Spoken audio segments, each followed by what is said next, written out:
The war had carved its logic into Shar so deeply that she no longer questioned it. Decisions were not choices. They were conclusions waiting to be reached. Across 9 campaigns, she had become the quiet endpoint of conflict, the final answer spoken in a voice that never needed to rise. Among the Veth, they called her Iron Voice, not because she was loud, but because she was inevitable. When Shar spoke, things stopped. Engines powered down, weapons cooled, breathing occasionally was reconsidered. She stood at the center of the command chamber, hands clasped behind her back, watching a projection of a collapsing human outpost rotate slowly in the air. The structure flickered where orbital strikes had already weakened its support lattice. It would fall within the hour. Her officers waited for instruction, their posture precise, their long ears angled ever so slightly toward her, as if even silence might carry orders. "Containment perimeter," she said. That was all. No elaboration.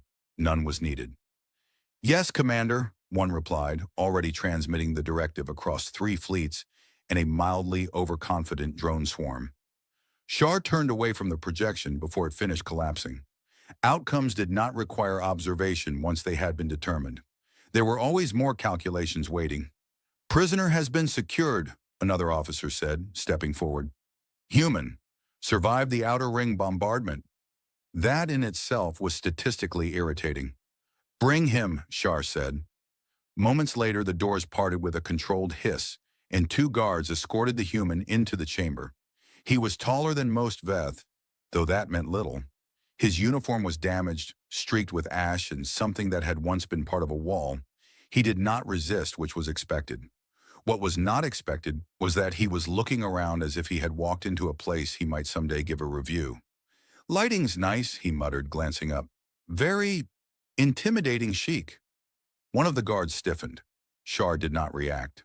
The human's gaze eventually settled on her. It lingered there, not with fear, not with defiance, but with a kind of quiet attention that suggested he had forgotten, briefly, that he was supposed to be terrified. "Name," Shar said. Her voice carried no force, yet the words seemed to press the air downward. "Elias," he replied. Then after a second, "Just Elias. No titles. I didn't get around to earning any before the explosion started." There was a faint pause in the chamber, the kind that existed only because something had not gone according to expectation. Shar studied him. His posture was relaxed to the point of impropriety. His pulse, according to the subtle readings embedded in the floor beneath him, was elevated but stable. He was afraid. He was simply choosing not to perform it. "You survived orbital fire," she said. "Technically, I hid from it," Elias corrected. "I don't want to take credit for the part where everything else didn't survive." One of the officers shifted, uncertain whether humor was a form of resistance that required suppression. Shar did not acknowledge it. She stepped closer. The chamber adjusted its lighting automatically, highlighting her presence with an almost ceremonial precision. Her long ears framed her face, casting narrow shadows along her jaw. To most species, she appeared almost human. Almost. The difference lay not in structure, but in stillness. There was no wasted motion in her, no unnecessary expression. "Your survival does not alter the outcome," she said. "Yeah, I figured," Elias replied. "It rarely does." She reached for her blade. The motion was simple, practiced, unremarkable. The weapon slid free with a quiet, efficient sound that had preceded the end of countless negotiations. The guard straightened slightly, recognizing the moment. This was how it always concluded. Elias watched the blade, then looked back at her face. There was no calculation in his expression, no desperate attempt to speak faster than death. Instead, he tilted his head, as if considering something mildly interesting. "You're beautiful," he said. The words did not echo.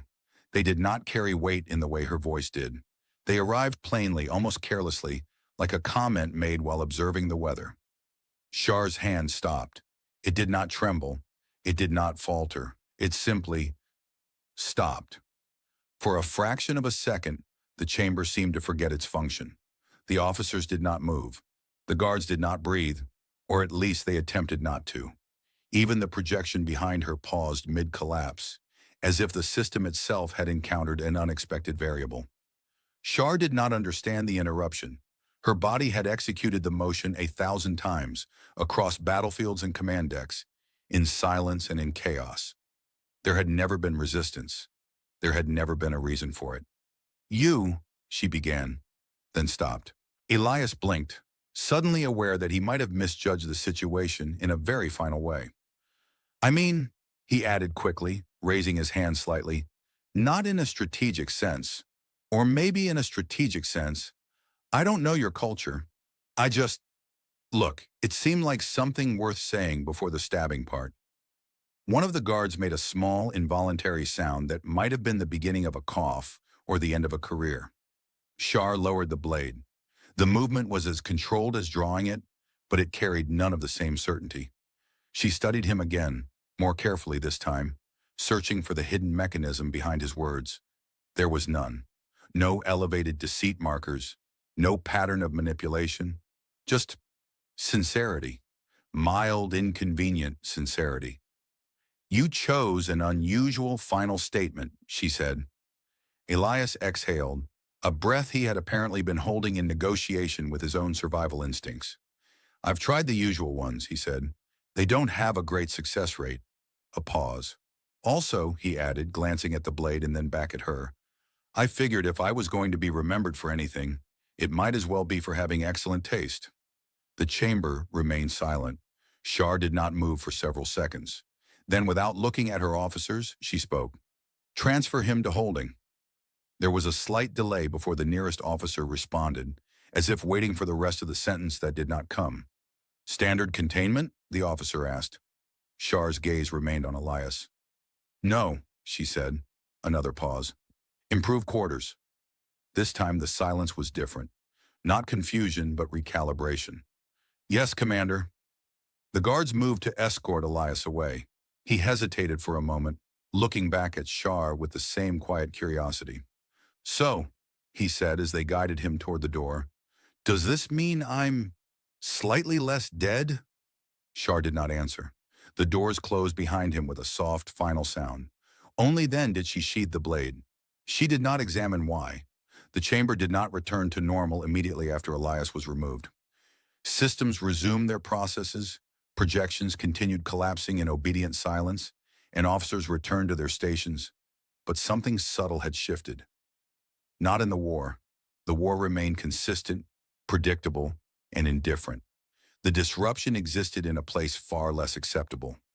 Shar stood where she had been, her posture unchanged, her expression as composed as ever. Yet a fragment of the moment lingered, not as memory, but as an unresolved calculation. Her hand had stopped, not delayed, not reconsidered. Stopped. "Commander," one of the officers said carefully, "the perimeter has been established. The outpost will fall within—" "I am aware," Shar replied. The officer paused, then nodded, retreating back into the safe territory of silent efficiency. Shar turned her attention to the projection again. The human outpost finally collapsed inward, its structure folding with mechanical precision. Debris scattered across the simulated field, each fragment accounted for, each outcome already processed. It was complete. It should have been complete. Instead, her focus shifted, uninvited, toward a different data point. Elias, a statistically irrelevant human who had interrupted a sequence that had never been interrupted before. "Status," she said.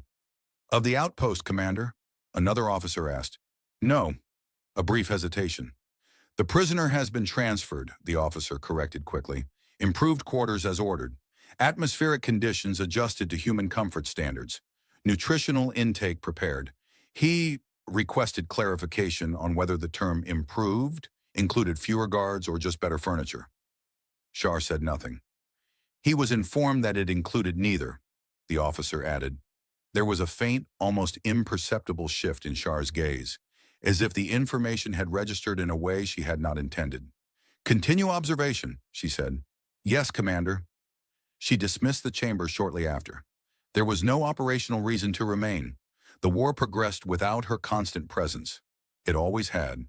Her role was not to oversee every motion, but to intervene when outcomes required it. As she moved through the corridors of the command vessel, the environment adjusted around her. Lighting softened, pathways cleared, Systems recalibrated their priorities. She passed other Veth soldiers, each one pausing just enough to acknowledge her without breaking formation. Respect was not expressed loudly among her kind. It was demonstrated through precision. Shar reached her private quarters and entered without hesitation. The door sealed behind her with a quiet certainty. For a moment, she did nothing. Then, with deliberate motion, she activated a localized recording field. The system responded instantly, projecting a replay of the command chamber from earlier. The moment unfolded again, perfectly preserved. The human standing before her, the blade drawn, the sentence spoken. "You're beautiful." Shar paused the recording. She adjusted the angle, isolating Elias's expression. There was no distortion, no anomaly in his physiology. His tone, when analyzed, showed no markers of stress beyond expected levels. No hidden signals, no encoded meaning. It was, by every measurable standard, a simple statement. She resumed the playback. Her hand stopped again. Shar paused it once more, focusing on her own movement, or lack of it. There was no external interference, no delay in neural response, no mechanical hesitation. The system confirmed what she had already observed. The interruption had originated from within. She deactivated the recording. The silence in her quarters was absolute. After a moment, she spoke aloud, not as a command, but as an inquiry. "Why?" The room, being highly advanced but not particularly conversational, offered no answer. Shar turned slightly, her gaze shifting toward the sealed door, as if the question might have followed the human when he was taken away. It had not. Elsewhere on the ship, Elias was attempting to determine whether the concept of improved quarters included the right to complain. "This is definitely an improvement," he said, looking around the room. The walls were smooth, the lighting balanced, and the bed, if it could be called that, adjusted automatically to his posture. A guard stood near the entrance, unmoving. "Don't get me wrong," Elias continued, sitting down and testing the surface. "I appreciate the effort. It's just, when someone says, 'improved,' I start thinking maybe a window, or at least something that pretends to be a window. You know, a screen with a nice landscape, maybe a beach. I've always liked beaches, less orbital bombardment." The guard did not respond. Elias leaned back slightly, examining the ceiling. "I'm talking too much, aren't I?" Silence. "Yeah, that tracks." He folded his hands behind his head, staring upward. "So," he added after a moment, "do you know if she always does that?" The guard remained still. "You know," Elias clarified, turning his head slightly, "the whole almost stabbing, then not stabbing thing. Is that part of the process, or did I accidentally unlock a new feature?" No answer. Elias sighed softly. "Worth asking." Back in her quarters, Shar had not moved. The question remained. Not why he had spoken. That was irrelevant. Why she had stopped. The distinction mattered. She had encountered deception before. Psychological tactics. Desperation disguised as confidence. None of them had altered her actions. None of them had introduced hesitation. This had. Her hand moved slightly as if testing its own autonomy. It responded immediately, precisely, without deviation. There was no fault. Which left only one conclusion. The interruption had not been a failure. It had been a decision. Shar's gaze narrowed, not in anger, but in focus. She had not chosen to stop. And yet she had. The implication was inefficient. She turned toward the door. For a moment she remained still, as if considering the movement before it occurred. Then she stepped forward. Not as a reaction, as an action. The corridor adjusted before she reached the end of it, as if the ship itself had anticipated her direction. Doors opened with quiet obedience, lights aligning to guide her path. No one stopped her. No one would have dared. Yet there was something subtly different in the way the officers she passed straightened, not sharper, not more precise, but attentive, as though they sensed a deviation they could not name. Shar did not slow. The holding sector was several levels below the command deck, insulated from the rest of the ship both physically and atmospherically. Prisoners were variables, and variables were contained. The guards stationed outside Elias's quarters stood rigidly as she approached, their posture tightening a fraction more than necessary. Commander. She did not acknowledge the greeting verbally. The door responded to her presence, sliding open with a soft, controlled motion. Inside, Elias was lying on the bed, one arm draped over his face as if shielding himself from an invisible sun. "This lighting is suspiciously comfortable," he said without moving. "I feel like there's a catch. Is the catch that I'm still a prisoner? Because that would be a strong contender." Shar stepped inside. The door sealed behind her. Elias lowered his arm and blinked up at her. For a moment he simply stared, as though confirming that she was not a projection. "Oh," he said. "Hi." Silence settled, but it was not the same silence as the command chamber. This one felt less structured, less obedient. "You requested clarification," Shar said. Elias pushed himself up into a seated position, considering that. "I request a lot of things," he admitted. "Most of them don't get answered." "You questioned the term improved," she continued. "Ah, yes." He gestured vaguely around the room. "Still unclear. I mean, don't get me wrong. This is definitely better than being vaporized, which I assume was the alternative. But the bar was low." Shar observed him. His tone carried no fear, only a kind of resigned curiosity. It was inefficient. It was also consistent. "This environment is calibrated to your species' optimal conditions," she said. Elias nodded slowly. "That explains why I'm not freezing or suffocating. Big fan of both of those not happening." A pause. "But just to confirm," he added, leaning forward slightly, "this isn't like a keep him comfortable until we figure out a creative way to end him situation, right? Because if it is, I'd appreciate a little heads up. I like to plan my last few hours. Maybe rehearse something dramatic." Shar did not answer immediately. "I have not determined your outcome," she said. Elias blinked. "That's, weirdly honest." "It is accurate." He studied her for a moment, his expression shifting from casual humor to something more thoughtful. "You came back," he said. "Yes." "Why?" The question was simple, direct, unadorned. Shar did not respond. Elias waited, then nodded slightly as if accepting the silence as an answer. "Fair," he said. "I probably wouldn't answer that either if I didn't know." Shar's gaze sharpened slightly. "You assume I do not know." Elias tilted his head. "Do you?" A brief pause. "No," she said. He smiled faintly. "Well, that makes two of us." The air between them shifted again. Not tense, but uncertain. Shar had encountered uncertainty before, but it had always been external.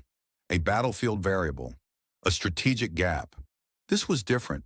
It existed within the conversation itself, moving unpredictably. "You made a statement," she said. Elias raised an eyebrow. "I've made several. You're going to have to be more specific. You said I was..." She paused, the word feeling unexpectedly imprecise. "Beautiful." Elias leaned back slightly as if bracing for the consequences of revisiting that particular moment. "Yeah," he said carefully. "That did happen." "Why?" He frowned, not in confusion but in mild disbelief. "I thought we covered that," he said. "It was observational." "That is not sufficient." Elias considered her for a moment, then let out a small breath. "Okay," he said. "Let me try again. You walked in, and the entire room basically recalibrated itself around you. Everyone was standing like they were part of a sculpture called Don't Make Eye Contact. You had this whole presence," he gestured vaguely. "And then there's the fact that, you look like a human, but not exactly, and the long ears are, no offense, kind of striking." "No offense is taken," Shar said. "Good," Elias replied, "because I'm not great at navigating alien etiquette." He paused, then shrugged. "And I said what I thought," he finished. "It didn't feel like a strategy. It just felt true." Shar studied him in silence. Truth as a concept was not foreign to her. It was simply structured, defined by data, by outcomes, by measurable consistency. This was something else, a statement without function, without advantage. "Your words altered my action," she said. Elias blinked. "They did?" "Yes." He leaned forward, suddenly more alert.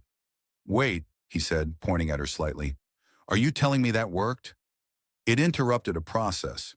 Elias stared at her for a second, then let out a short, incredulous laugh. That's amazing, he said. I mean, for me. Probably less amazing for your reputation as the unstoppable force of nature. Shar did not react to the humor, but she did not dismiss it either. It is inefficient, she said. Yeah, Elias agreed. But also, maybe not everything needs to be efficient. The statement lingered. Shar had no immediate response.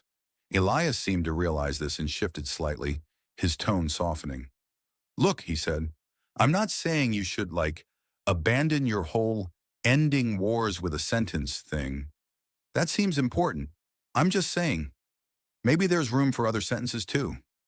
Shar's gaze held his. Such as? Elias smiled faintly. Well, he said, you could start with, you're still alive. That one's always encouraging. A pause. Shar considered the words. Then, without shifting her expression, she spoke. You are still alive. Elias exhaled, leaning back again. See, he said, already an improvement. For a moment, neither of them moved. Then Shar turned slightly toward the door. I will return, she said. Elias blinked. That sounds surprisingly positive, he said. Should I interpret that as a promise or a vague threat? Shar did not answer. The door opened. As she stepped out, Elias called after her. For the record, he added, still true. She did not look back, but this time she did not need to ask what he meant. The ship adjusted its trajectory without announcement, a subtle shift in vector that only the most attentive systems would register. Shar noticed it immediately, not because it required her attention, but because she was already looking for something to replace it. That, she realized, was new. Report, she said as she entered the command chamber. An officer stepped forward, projecting a field of data into the air. A Veth outer patrol has encountered resistance along the Karas corridor. Enemy formation is irregular, fragmented fleets, likely an adaptive response to previous engagements.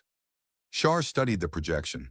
The enemy ships moved unpredictably, shifting positions in patterns that defied standard predictive models. It was inefficient. It was also interesting. Estimated resolution, she asked. Under standard engagement protocols, minimal time, the officer replied. However, the fragmentation may prolong the conflict. Shar tilted her head slightly, observing the erratic motion of the opposing fleet. They are avoiding direct confrontation, she said. Yes, Commander. They are learning. The officer hesitated, then nodded. That appears to be the case. Shar remained silent for a moment, her gaze fixed on the projection. Then, without raising her voice, she issued a new directive. Do not engage at full force. The chamber stilled. Commander? Another officer asked carefully. Adjust formation, she continued. Match their fragmentation. Divide our fleet into independent units. Force them to commit to multiple fronts. A pause. That will extend the duration of the conflict, the officer said. Yes. There was no further objection. Orders were transmitted. The fleet responded instantly, shifting into a configuration that mirrored the enemy's unpredictability. Shar watched as the battle unfolded in real time. Smaller engagements ignited across the projection, each one precise, controlled, deliberate. The enemy adapted again, attempting to outmaneuver the divided forces.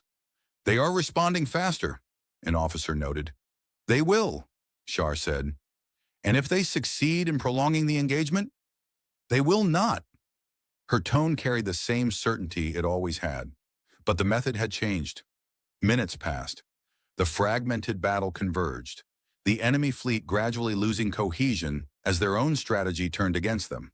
One by one, their ships were isolated, contained, neutralized. The conflict ended not with a single overwhelming strike, but with a series of controlled conclusions. Victory confirmed, the officer announced. Shar did not respond immediately. She watched the final fragments of the enemy fleet disappear from the projection, her gaze steady, her posture unchanged. Losses? She asked. Minimal, came the reply. Significantly lower than projected under standard protocols. A brief silence followed. Efficient, another officer said. Shar's gaze shifted slightly. Yes, she said, but the word felt incomplete. She turned away from the projection. Maintain current formation patterns for future engagements, she added. Yes, Commander.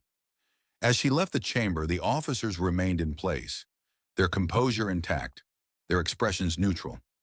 Yet there was a subtle shift in the air, an unspoken recognition that something had changed, not in her authority, but in the way it was applied. Shar moved through the corridors again, her steps measured, her pace unhurried. The ship responded as it always did, systems adjusting, pathways clearing. She reached the holding sector without hesitation. The guards straightened as she approached. Commander. The door opened. Elias was standing this time, examining the wall with an expression that suggested he was trying to solve a puzzle that might not exist. You know, he said, without turning, I'm starting to think this wall is judging me. Shar stepped inside. It does not possess that capability, she said. Elias glanced over his shoulder, then turned fully. Good, he said, because I'm losing the argument. A brief pause. You returned, he added. Yes. Elias nodded, as if confirming a hypothesis. Okay, he said, so this is a pattern now. Shar did not respond to that. The Karis corridor engagement has concluded, she said instead. Elias blinked. That sounds important. It was a conflict. Right. You tend to have those. Shar studied him. I altered the engagement strategy, she said. Elias leaned against the wall slightly, folding his arms. And? It resulted in a more efficient outcome. He raised an eyebrow. And you're telling me this because… Shar paused. There was a reason. There had to be. Information was not shared without purpose. I am assessing variables, she said. Elias smiled faintly. Am I a variable now? Yes. Wow, he said. I've always wanted to be part of a larger calculation. Usually it's just, will he trip over something today? The answer is often yes. Shar did not react, but her gaze remained fixed on him. You suggested that not all actions require maximum efficiency, she said. Elias nodded slowly. Yeah, that sounds like something I would say. I applied that concept. He blinked. Wait, he said, straightening slightly. Are you telling me you changed your entire battle strategy because of something I said? It was a contributing factor. Elias stared at her for a moment, then let out a short laugh. That's a lot of responsibility, he said. I can barely decide what to eat most days. Shar did not smile, but something in her expression shifted, almost imperceptibly. The outcome was favorable, she said. Well, Elias replied, I'm glad my questionable life philosophy is working out for interstellar warfare. A pause. Should I be concerned? He added. Because if you start asking me for more advice, things could get chaotic very quickly. Shar considered that. Noted, she said. Elias nodded, satisfied. Good. I like being a limited influence. Less pressure. Silence settled again, but it was no longer uncertain. It had shape now, a rhythm that neither of them seemed in a hurry to break. After a moment, Elias tilted his head slightly. So, he said, did you win? Shar met his gaze. Yes, he smiled. See, he said, you didn't even need to stab anyone in front of me this time. That's progress. Shar did not correct him. For reasons she had not yet defined, she allowed the statement to remain as it was. The ship entered a quiet phase between conflicts, the kind that rarely lasted long enough to be noticed. Systems recalibrated, minor repairs were conducted, and data from recent engagements was processed into future predictions. It was a state of motion disguised as stillness, and Shar moved through it with the same precision she carried into battle. Yet the stillness did not feel empty. Commander, an officer said as she stepped into the analysis chamber. Incoming transmission from High Command. The air shifted as the communication field activated, projecting a figure composed of layered light. The voice that followed carried authority sharpened over centuries. Shar, she inclined her head slightly. High Command, your recent engagement deviated from standard execution protocols. It did. A pause. The outcome was favorable.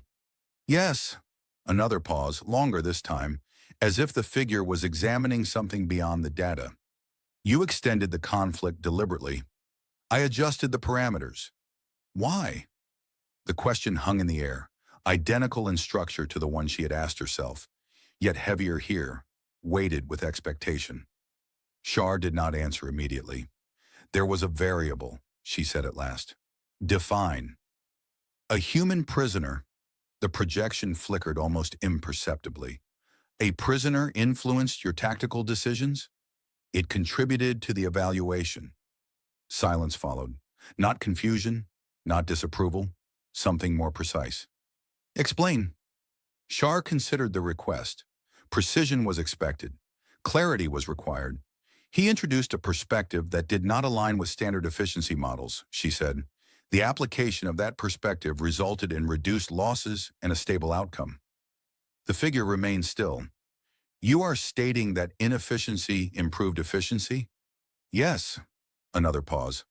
Continue monitoring the variable, the voice said finally. If it proves detrimental, eliminate it. Yes, High Command. The transmission ended. The chamber returned to its neutral state, the absence of the projection leaving the space slightly colder. Shar did not move. Eliminate it. The instruction was clear. It always was. Yet it did not settle as easily as it should have. Elsewhere on the ship, Elias had discovered that improved quarters came with an unexpected feature. A device embedded in the wall that responded to touch. This is either a very advanced control panel, he said, tapping it cautiously, or I'm about to accidentally open an airlock. The panel shifted, projecting a soft interface filled with symbols he did not recognize. Okay, he muttered, leaning closer. Definitely not labeled in any language I understand. That's reassuring. He pressed another section. The lighting in the room changed instantly, shifting from neutral white to a warm, ambient glow. Elias blinked. Well, he said, looking around, that's cozy, slightly concerning, but cozy. The guard near the door did not react. Elias glanced at him. Do you ever get bored? He asked. Silence. Right, Elias said. Professional dedication. I respect it. He tapped the panel again. The lighting shifted to a dim blue. Okay, now it feels like I'm in a dramatic scene where something important is about to happen, he said. I'm not sure I like that. He quickly tapped it again, returning the room to its original state. Let's stick with neutral, he decided. Neutral feels safe. The door opened. Elias turned. Oh, he said. Right on cue. Shar stepped inside. The guard straightened further, as if that were physically possible, then resumed absolute stillness. You've been experimenting, Shar said. Elias gestured toward the panel. It started experimenting with me first, he replied. I just defended myself. Shar glanced briefly at the interface, then back at him. It is an environmental control system. Ah, Elias said. So I accidentally discovered mood lighting. He considered that. Does that mean I can request snacks? He added, tapping the panel again, as if it might suddenly understand him. It does not function in that capacity, Shar said. Missed opportunity, Elias replied. A pause settled between them, though this one felt lighter, less uncertain. You were contacted, Elias said suddenly. Shar's gaze sharpened slightly. How do you know? Elias shrugged. You have that look, he said. I just had a very serious conversation with someone who could probably erase me from existence look. That is not a standard expression. It should be, Elias said. Very useful in certain situations. Shar studied him. High Command has instructed continued observation, she said. Elias nodded slowly. And if I stop being useful? He asked. Shar did not answer immediately. The silence stretched, not tense but deliberate. Elias exhaled softly. Yeah, he said. I figured. He looked down at his hands for a moment, then back up at her. Well, he added, good news is I'm not planning to suddenly become useless. That would be a poor survival strategy. Shar's gaze remained steady. You are not a strategy, she said. Elias blinked. That's either reassuring or deeply concerning, he replied. Shar did not clarify. Another pause.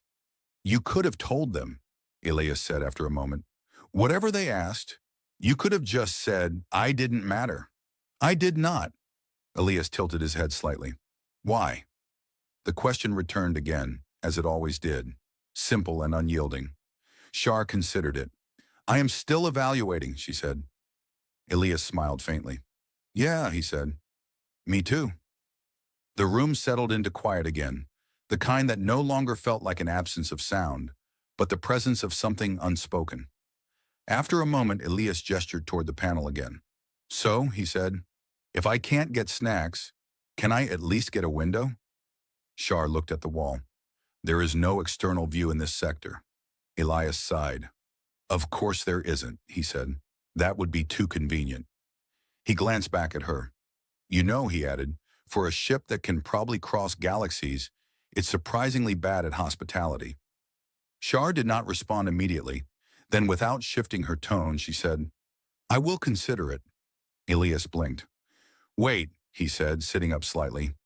Was that a real statement or just a very polite way of saying no? Shar turned toward the door. I have not determined that yet, she said. Elias watched her as she stepped out. The door closed behind her. He leaned back slowly, staring at the ceiling. Well, he muttered, that feels like progress. For the first time since he had been brought aboard the ship, the word did not feel entirely like a joke. The alert did not sound loudly. It did not need to. Across the ship, systems shifted in perfect coordination, priorities reassigning themselves with quiet urgency. The calm phase ended, not with noise, but with motion. Shar was already moving before the first report reached her. Commander, an officer said as she entered the command chamber, multiple contacts emerging from the outer range. Configuration is unstable. The projection activated, revealing a cluster of vessels that did not follow any known formation. Their movements were erratic, not random but deliberately unpredictable, as if each ship was responding to a separate logic. Origin? Shar asked. Unconfirmed. Signatures do not match known factions. Shar studied the display. The ships shifted positions again, breaking apart and reforming in patterns that resisted standard analysis. They are not coordinating through centralized commands, she said. No, Commander. Each unit appears to operate independently. Adaptive swarm, another officer added. Shar's gaze remained fixed. Or something learning in real time. The chamber fell silent. Predicted outcome, she asked. Under standard engagement, uncertain, the officer admitted. Their unpredictability disrupts targeting solutions. Shar tilted her head slightly. Uncertainty was inefficient, but it was also familiar. Divide the fleet, she said. The officers hesitated only for a fraction of a second before executing the command. Independent units, she continued. No fixed formation. Match their variability. Yes, Commander. The fleet responded instantly, breaking into smaller segments that mirrored the enemy's erratic motion. The projection filled with shifting vectors, each one adjusting, recalculating, adapting. They are responding, an officer said. Of course they are, another replied. Shar did not speak. She watched.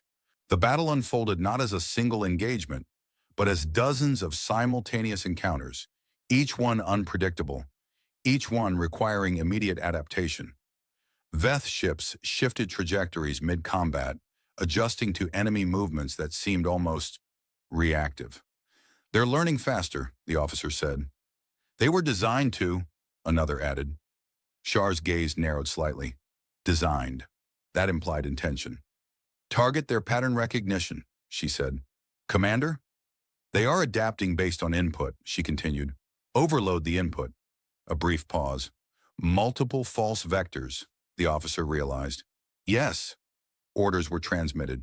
The Veth fleet began generating conflicting signals, shifting formations at irregular intervals, creating a field of data too complex to resolve efficiently. The enemy ships hesitated, not for long, but long enough. Now, Shar said, the fleet converged not in a single overwhelming strike, but in precise, calculated engagements. One by one, the enemy vessels were isolated, their adaptive systems overwhelmed by conflicting inputs. They're destabilizing, the officer reported. Continue. The final moments of the battle were almost quiet. The enemy ships flickered out of formation, their movements losing coherence as their systems failed to reconcile the data. Victory confirmed, the officer said. Shar did not respond immediately. She watched the last signal fade from the projection. Casualties? Minimal. A pause. Analysis suggests their system attempted to learn from our behavior, the officer added, but the variability prevented stable adaptation. Shar nodded once. They learned too much, she said. The chamber remained still. Then she turned. I will return. No one questioned where. The holding sector remained unchanged, its controlled environment untouched by the chaos that had just unfolded beyond it. The door opened as Shar approached. Inside, Elias was sitting on the floor, leaning against the wall, staring at the panel with the same level of suspicion one might reserve for a device that had personally offended them. I'm telling you, he said without looking up. It blinked at me. The guard remained silent. Shar stepped inside. It does not possess ocular functions, she said. Elias looked up, then nodded. Good, he said, because that would make this situation significantly worse. He pushed himself up to his feet, brushing imaginary dust from his clothes. You look busy, he added, studying her. Did you win another war, or just lightly inconvenience a new group of enemies? The conflict has concluded, Shar said. Elias smiled faintly. See, that's your version of a casual update, he said. Most people would say, hey, I had a long day. You're out here ending entire fleets. Shar did not respond to the comparison. They adapted, she said instead. Elias tilted his head. The enemy? Yes. And you adapted back? Yes. He considered that. So it's like a conversation, he said. Just with more explosions. Shar paused. The analogy was imprecise, but not incorrect. They processed our actions, she said. We disrupted their ability to interpret. Elias nodded slowly. Too much information, he said. Classic mistake. Shar studied him. You understand this? Elias shrugged. I understand confusion, he said. It's kind of my natural state. A brief silence. Then he added, also, I've been talking to you. That's been educational. Shar's gaze remained steady. You believe this interaction has influenced you? Oh, absolutely, Elias said. I'm now significantly more aware of how easily I can say the wrong thing and almost get stabbed. A pause.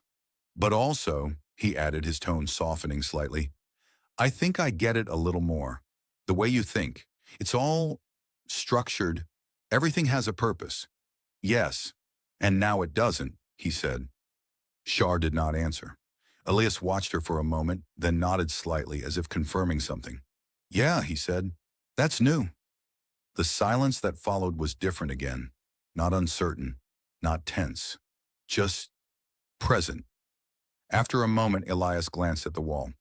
So, he said, any updates on the window situation? Shar looked at the panel. Then, without speaking, she stepped forward and placed her hand against the interface. The wall shifted. Light expanded across its surface, resolving into a projection of space. Vast, distant stars scattered across an endless field.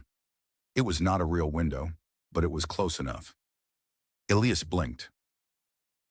Okay, he said slowly, stepping closer. That's actually really good. He stared at it for a moment, then glanced back at her. Was that you considering it? He asked. Yes. Elias smiled. Well, he said, I appreciate the upgrade. Shar watched him as he turned back to the projection, his expression quieter now, less guarded. For a moment, neither of them spoke. Then Elias glanced over his shoulder. You know, he said, this might be the nicest place I've ever been held prisoner. Shar did not correct him. For reasons she had not yet defined, she allowed the statement to remain true. The summons came without urgency, which made it more significant. Shar stood in the command chamber. The vast projection field dimmed to a low glow as a transmission formed at its center. High command did not appear often, and when it did, the outcome was rarely negotiable. Shar. High command. The variable. There was no need to clarify. It remains under observation, she said. It has influenced your decisions. Yes. Your recent engagements show deviation from established patterns. Efficiency remains within acceptable parameters. A pause. However, the deviation is expanding. Shar said nothing. Eliminate the variable. The words settled into the chamber with the weight of finality. There was no elaboration. There never was. Yes, Shar said. The transmission ended. The projection dissolved, leaving the chamber in controlled silence. No one spoke.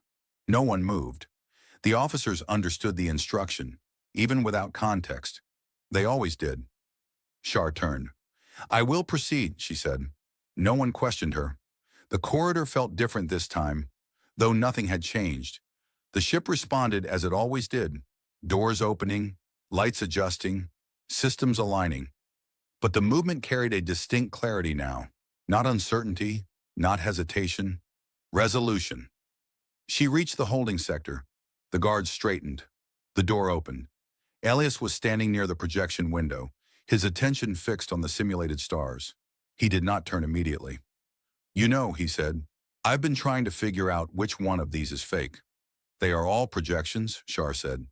Yeah, I know, Elias replied, glancing back at her. But some of them feel more fake than others. That one, for example. He pointed at a distant cluster. That one's trying too hard. Shar stepped inside. The door sealed behind her. Elias studied her for a moment, then exhaled softly. Okay, he said. You have the look again. That is not a standard expression, Shar said. It should be, Elias replied. I'm telling you, it's very descriptive. A pause. What did they say? He asked. Shar did not answer immediately. They have issued a directive, she said. Elias nodded slowly. Let me guess, he said. I've reached the end of my usefulness. Yes. The word did not echo. It did not need to. Elias absorbed it with a quiet stillness, his expression shifting not to fear, but to understanding. Okay, he said after a moment. That tracks. He looked back at the projection, hands resting loosely at his sides. Do I get to make a speech? He added. Or is that not part of the process? It is not required. Figures. A faint smile touched his expression, though it carried no real humor. You know, he said, I always thought if I ended up in a situation like this, I'd have something profound to say. Something meaningful. He shrugged slightly. Turns out, I'm just thinking about how I never figured out how that panel works. Shar watched him. There is no requirement for a final statement, she said. Yeah, Elias replied, but it feels like a missed opportunity. A pause. He turned to face her fully. For what it's worth, he added, I meant it. Shar's gaze held his. I am aware. Elias nodded. Good, Aunt, he said. Would have been awkward otherwise. Silence settled again, but it was not heavy. It was clear, defined, like the space between two decisions. Shar reached for her blade. The motion was precise, familiar, the same as before. Elias watched the movement, his posture relaxed, his expression steady. No new strategies this time? He asked lightly. No. Fair enough. A brief pause. Then with the same quiet tone he had used the first time, he said, You're still beautiful, by the way. Shar's hand stopped, again. But this time, she understood why. It was not the word, not the statement, not even the sincerity behind it. It was the absence of function. There was no advantage in his voice, no manipulation, no attempt to alter the outcome, just truth existing without purpose. Her grip on the blade loosened slightly. High Command's directive remained clear. Eliminate the variable, efficient, final, certain. She lowered the blade. Elias blinked.